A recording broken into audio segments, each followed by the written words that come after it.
لقد كان لكم في رسول الله أسوة حسنة لمن كان يرجو الله واليوم الآخر وذكر الله كثيرا.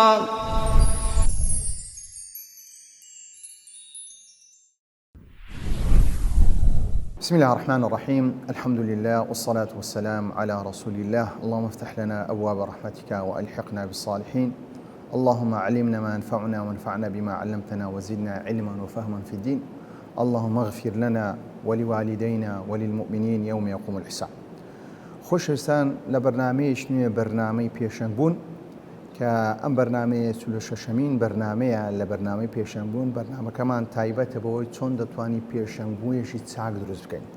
پێشەنگبوویەک کە بەردەوام بی لە پێشەنگبوونەکەی خۆ کە گۆڕانکاری بەسەدانێ و بەسمان لە گۆڕانکاری فکری بی یان گۆڕانکاری ئەخلاقی بی یان گۆڕانکاریەکی ڕەوشتی و سلوکی و ئەو بابەتانە بی یان گۆڕانکاریەک لە ڕوانگەیەکی بازرگانی کە ئەو باسی پێشەنگبوون دەکەی بۆ ئەوی پێشەنگبوونیەک کە کاتێک دەست بەوەی دەکات کە ڕێزکەیەک دەگرێت ئەم ڕێزکەی ئیسلامە، هەروەها بۆ واسطەی ئەم ئیسلامەش بەناوبانگ دەبێت چۆن دەتوانێت بەردەوامێت. چونکە زۆر جار ئێمە پێشەنگبوونیان کەسێک بەناوبانگمان دیتووە کە بەناو ئیسلام بەناوبانگوە لە پاشەوەی ماوەیەکتر کە سەنگەرەکەی گواستەوە یان بە زۆرێک لە جۆرەکان گۆڕانکاری بەسەدا هاتیان. کە ئێمە باسی 5 بنچینی سەرەکی دەکەین کە ئەو 5 بنچینیانە کە یەکەمیان باسمان کردیە بنچینی یەکەم گوتمان گرنگیدان بە بەهایەکان کە پێویستە کەسی پێشەنگ گرنگی بە بەهایەکان بدەن. اینجا بەهای ئیمانیمان باس کرد، بەهای نەفسیمان باس کرد، بەهای ئەخلاقیمان باس کرد، بەهای ئەزمونیمان باس کرد، بەهای بەخشینیشمان باس کرد. هەر یەک لەوانش باسی 5 خاڵمان کرد. لە پاشەوە هاتینە دووەم بچینە گوتمان پێویستە ئەو کەسەی دەیهەوێت بتە پێشەنگ کە پێشەنگێکی باش، پێشەنگێکی کاریگەر، پێشەنگیە کە بتوانێت گۆڕانکاری لە واقعدا بکە کە پێویستە پلانی هەبی لەو بوارەی دەیهوێت کاری تێدا بکەین. کارەکەی مەبەستمان کە کەسێک دەبتە پێشەنگ دیارە لە کارێکی دیاری کراو دەبتە پێشەنگ. لە پاشەوە کە بوارەکانی دیار دەکە ئامانجەکانی لەو بوارەدا چییە؟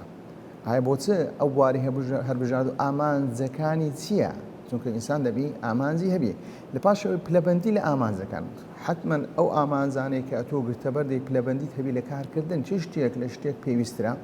لە پاشەوەی ئەویشمان باس کرد لە پاش ئەوڕۆ کە کەمێک لە بەرنامەی 45 کەمێک باسی هاوسەنگیمان کرد، بەڵام ئینشاءڵڵا لەو بەرنامەی 46 و هەرەوە بەرنامەکانی تر ئینشاءڵڵا باسی هاوسەنگبوون دەکەین کە ئینسان چۆن هاوسەنگ دەبێت. پاشەوەی دێنە سەر زانست و ئینجا خاڵەکانی تر کە بنچینەی سێم کە پەیوەندیەکان چۆن دروست دەکەین، هەرەوە بنچینەی چارەم لێ هاتوویەکان چۆن زیاتر گرنگی پێدەرێن، هەروە بنچینەی پێنجەم کە بەرهەمەکانن کە ئەمڕۆ باسی خودی هاوسەنگبوون دەکەین. دیارە کە ئێمە باسی هاوسەنگبوون دەکەین ئەو هاوسەنگبوونە کە پێویستە لە مرۆڤدا هەبی. مەبەستمان هاوسەنگبوونێکە کە گەر بێت و چەندەها شتمان هەیە لە بینی دنیا و دوار ڕۆژ. وخوای پروردگار کاتێک باسی ربنا آتنا في الدنيا حسنة وفي الآخرة حسنة ولا تنسى نصيبك من الدنيا وأحسن كما أحسن الله إليك. کاتی لێرە باسی دەکە باسی هاوسەنگبوونێک دەکە کە هاوسەنگبوونێک دەکە بینی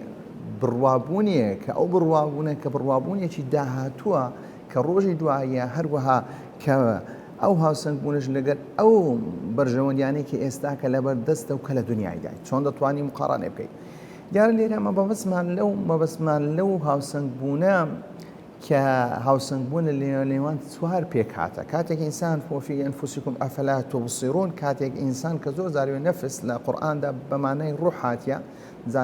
جار بەشە بەمانەی هەر هەموو هاتە، بەمانای ڕوح و جەستە و هەروەها و عاتف و هەموو شتەکان هاتیە. کاتێک خوای پروردگار دەڵێ فی ئەنفوسیکم ئەفەلا تبصرون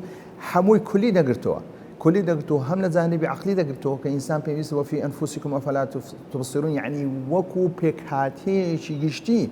بۆ ئێوە سەیرێکی خۆتان ناکەن، ذاتی خۆتان ناکەن. بۆی نەفس زاروێ بەمانای ڕوح دێ لە قورئاندا، زاروێ بەمانای چونکە كل نفس ذائقة الموت، كنفس باسی ذائقة الموت دەکا کە لێرە ڕوح کێشان و ئەو بابەتانە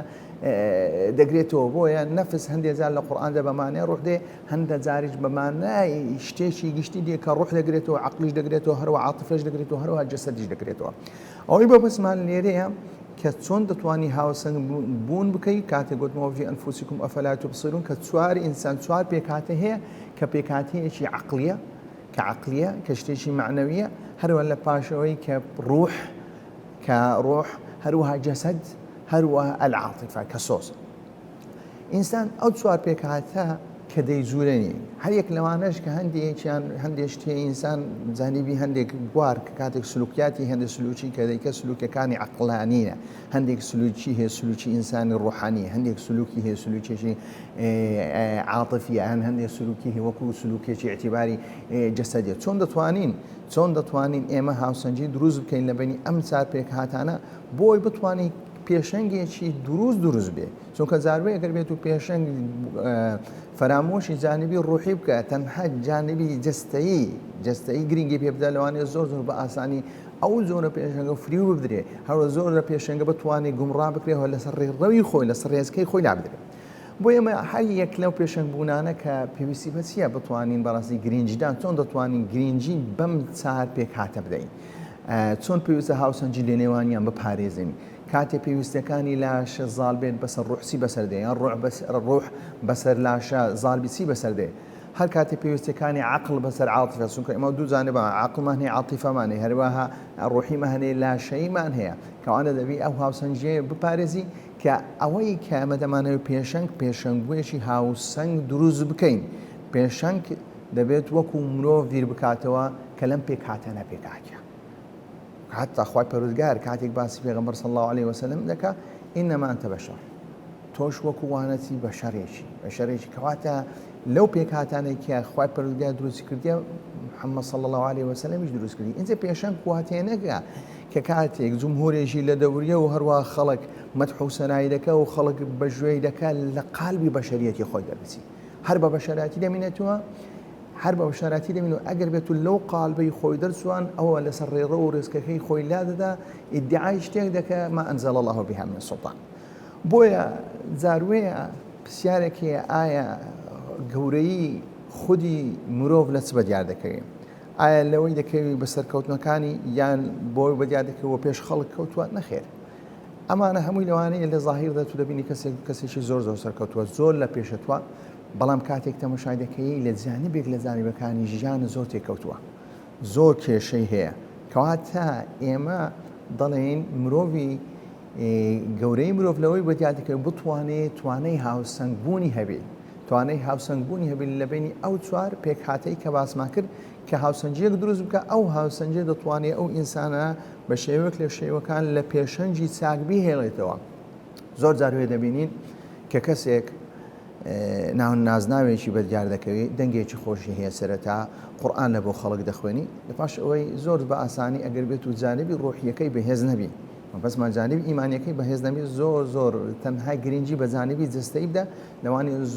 زۆر بە ئاسانی بتوانێت فری بدرێ برێن کاکە دەنگەکە زۆر خۆشە دەوەرە کابزانین گۆرانیەکت بەدەنجی تەزیلەکەی لە پاشەوەی هێدی ئاخرەکەی دەگاتە ئاقارێک کە خۆی بزر کردووە کە خۆی بزر کردووە بوویتە چوویتە ناو مەیدانێک کە ئەو مەیدانە مەیدانی نیبوو سەرەتا کە بە ڕێزکەیەکی جوان هاتە ناو کە ناوبانجی دەکرد بەڵام لە پاش ئەو ناوبانجیەی بۆ هۆی ئەوەی کە لە ڕێڕەوی خۆی لابدا بۆیە هەندێک ئینسان هەیە بەقەدەر ئۆندە بە ناوبانگ بێ بەقەدەر ئۆندە خەڵک بیناسی کە نابتە فیتنە لە بۆی زۆر جاروەیە بە ناوبانگبوون فیتنەیەکی زۆر گەورەیە بەسمان کە پێشەنگبوون لەوانەیە پێشەنگ بوون لەوانەیە خەڵک نەیناسی بەڵام کەسی بەناوبانگ کاتێک کەسێکی پێشەنجی بەناوبانگ کە بەبەزمە خودی بەناوبانگبوونە ئەو بەناوبانگبوونە بەقەدەر ئەوەندەی ئینسان بەدیارکرد کە نابتە فیتنە کە نابتە ئاشوبە لە بۆی کە نابتە ناخۆشی هەموو جارێ دوعایەک دەکەتەرین خوای پەروەردگار بەقەدەر ئەوەندە خەڵک بمناسی کە نابتە فیتنە لە بۆ خۆم لە بۆ خەڵکدا ڕاستی چونکە بەناوبانگبوون کێشەیەکی زۆر گەورەیە ئەو ئینسان ئەگەر بێت و بەناوبانگبوونێک لە ئاستێک بوو کە هێشتان لە ڕووی فکری هەروەها لە ڕووی ڕۆحی لە ڕووی جەیستی نەگەیشت بە ئەو مستەوایەی کە بەڵام لەبەر ئەوەی ئێستاکە کە ڕێگایەکانی بەناوبانگبوون زۆر ئاسانە ئینسان زۆر لە تەمەنێکی گچکەش دەیگاتێ بەڵام لەوانەیە لە ڕووی دەستەوی لە ڕووی عەقلی شایانی ئەو بەناوبانگبوونی نەبی بۆیە ئەو بەناوبانگبوونە دەبتە فیتنە و لە پاش ئەو لە ڕێڕە و لە ڕێزکەی خۆی لای دەدا ئەو کاتێ لەگەڵ برایەکانی خۆی دادەنیشتوو کە زەمی کۆمەڵە کەسێکی دەکرد ئێستاکە لەوانەیە بە پێچەوانە بچی لەگەڵ یان خزمەت بکەبڕی ئەوانە حەقبوون بەڕاستی من لە کاتی خۆم غەڵەت بوو بۆیە پێویستە هاوسەنگبوون دروست بکەین کەواتە گەورەی مرۆڤ بەوە دیار دەکەوێت کە هاوسەنگبوون دروست بکە، هاوسەنگبوون دروست بکە. وەکو دیارە ئەو هەموو بەشێک لەو بەشانێک کە باسمان کرد چ بەشی ڕۆحی بی، چ عەقلی بی، چ عاتیفی بی، چ جەسەدی بی، هەر یەکیان پێویستی بە خۆراکی تایبەتی خۆی هەیە. وەکو پێغەمبەر صلی الله عليه وسلم کاتێک دەفەرمێ إن لربك عليك حقا ولنفسك عليك حقا ولأهلك عليك حقا فأعطي كل ذي حق حقه. ليلة ما بس كمان كتأصيلي هاوسنگون أو تأصيلي كبيغمبر صلى الله عليه وسلم ده فرمي كهمو ما فكان بدا خاون ما فكان أو ما في خواي پروردگار لسر بيدا أو ما في خوت بيدا أو ما في أهلي خوت بيدا بس شيء اعطي فأعطي كل ذي حق حقه بشي وقده هر هيك لوانتها بەسەر ئەوەکەی تری زاڵ نەکەی نەبتە هۆی ئەوەی کە حەقی نەفسی خۆ بتە هۆی ئەو حەقی ماڵ و منداڵی خۆی، یان حەقی ماڵ و منداڵی خۆتان دەوام بدەیت تۆ نەفسی خۆت لەبیر بکەی، یان بە شێوەیەک کە ئەمە بە شێوەیەک لە شێوەیەک کە ماڵ و منداڵی خۆت ئەوەندە دەست پێش خەر بکەی لە پاشەوەی کە حەقی خوای پەروەردگار لەسەری بفەوتەین. دەبی هاوسەنجی ئەوەیە کە هەر یەکێکیان لەوانە مافی تەواوی خۆی بدەی بێ ئەوەی یەکێکی تریان ببتە هۆی ئەو مافەکەی ترسیە بفەوتێ. کەواتە لێرە کە ئەم فەرمودەیە کە باسی هاوسەنجی دەکەم. هەروەها کاتێک باسمان کرد ئاەتەکە لە سەرەتانمان ئیشارەت پێدا ربنا آتنا في الدنيا حسنة وفي الآخرة حسنة وقنا عذاب النار. ئەمە دوعاە کاتێک لە حەج و عومرەشدا ئینسان دەیکە بتوانی هاوسەنجی دروست بکە. ربنا آتنا في الدنيا حسنة وفي الآخرة. کەواتە تۆ داوای بەخشیشەکانی خوای پەروەردگار، ئەرزاقەکانی خوای پەروەردگار دەکەی، هەروەها خەڵاتەکانی خوای پەروەردگار لە دنیا و لە قیامەت. کەواتە تۆ دەبی داوای لە خوای پەروەردگار بکەی کە لە دنیا شتت بداتێ، لە شتت بداتێ، هەروەها لە قیامەتیش داوا بکەی ربنا آتنا في الدنيا حسنة، کە هەر شتێک کە چاکە و پاکە و ڕێکە کە داواکەی لە دنیا خوای پەروەردگار بداتێ، هەروەها لە ئاخرەت. ئەوە پێی دەڵێن تەوازن. بەڵام تەنها تۆ بڕێ یا ڕەبی خوای پەروەردگار من لە دنیا هیچم ناوێت تەنها لە قیامەت دەمێ، هەڵەیە.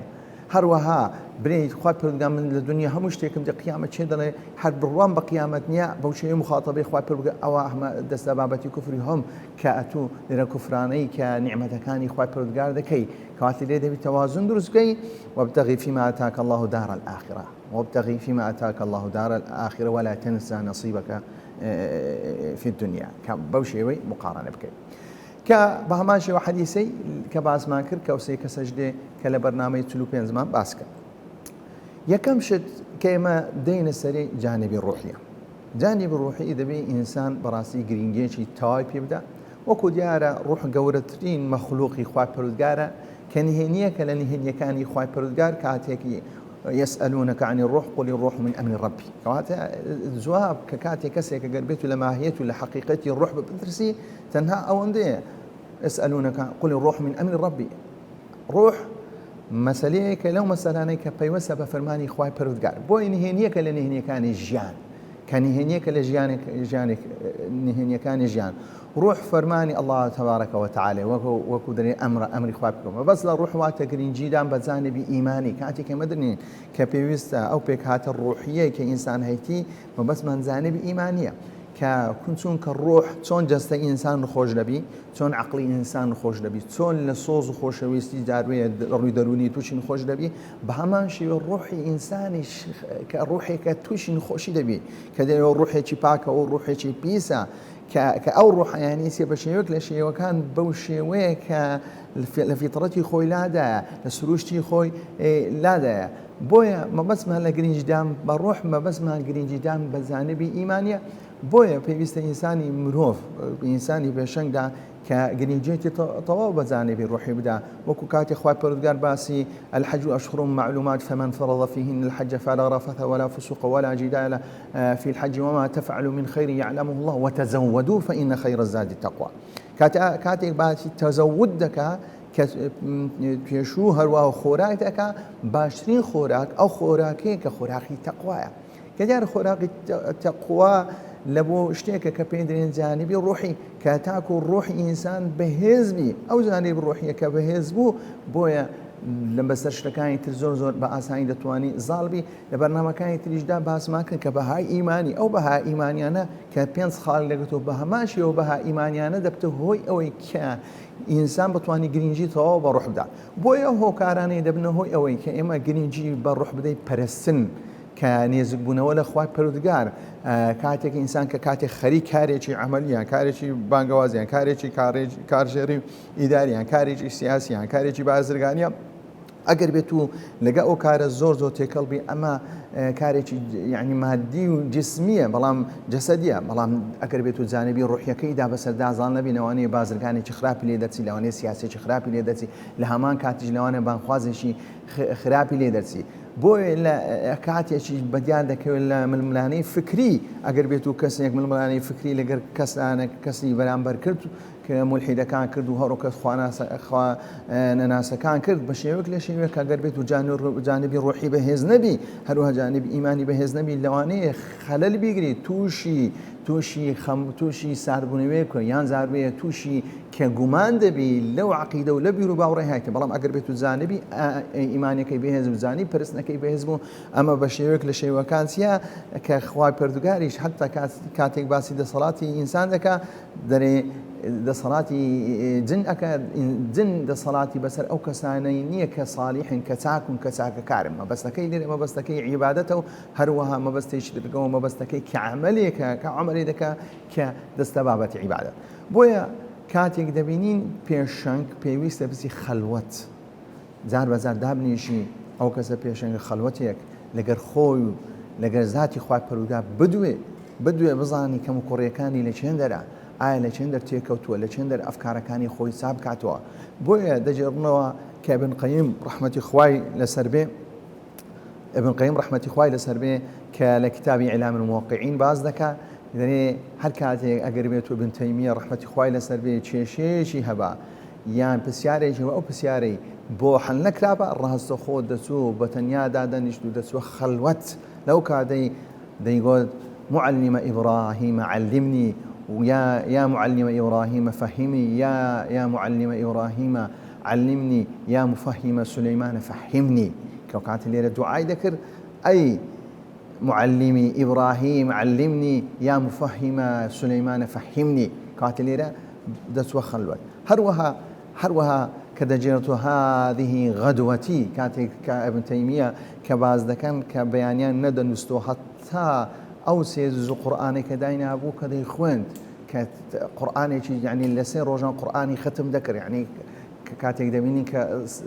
بس روجان قرآني ختم ذكر كواتا لو بياني كاتك نانستو قرآني ده خويندو تاكو ديجان ده جزء بويا كاتك دميني كدانش نكاني ده هذه غدوتي أو غدوتي خوراتي منا وإن لم أتغدى الغداء كواتا أقربيت من خوراك نخم سقط قوتي ڕاستەوخۆ هێز و توانایی من چێ دامینێ کاتە لێرە دەبینی ئیبن تەیمیە ڕەحمەتی خوای لێوی ئەو هێز و توانایی خۆی بەستیە بەو عیبادەتانە و بەو جۆرە عیبادەتایی کە بۆ خۆی کە لە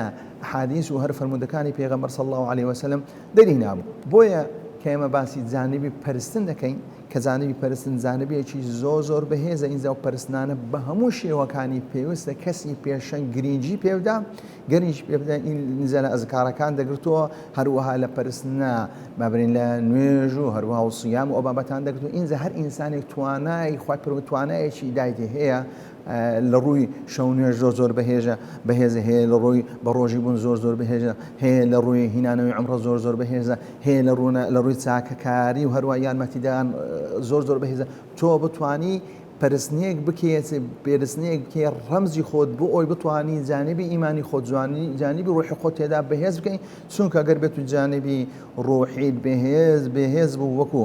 ابن تەیمیە گوت سەقەتە قووەتی لەو کاتەی دەبتە هۆی ئەوەی تۆش تواناییت نامینێ کەواتە لە پێشەنگ بوونەوەی خوارێ لە پاش ئەوەی لەوانێ زۆر ئاسان ئەگەر بێت و باەکی کەسیش بێ ئەو ئینسانە تووشی چ دەوێ تووشی لادان و هەروەها تووشی ساربوونەوە دەبێ ئینشاءالله لە خوای پەروەردگار تەمەن مامداتێ کە لە بەرنامەکانی تر باسی جانبەکانی تری هاوسەنگ بوون دەکەین وصلى الله على محمد وعلى آله وصحبه أجمعين. لقد كان لكم في رسول الله أسوة حسنة لمن كان يرجو الله واليوم الآخر وذكر الله كثيرا.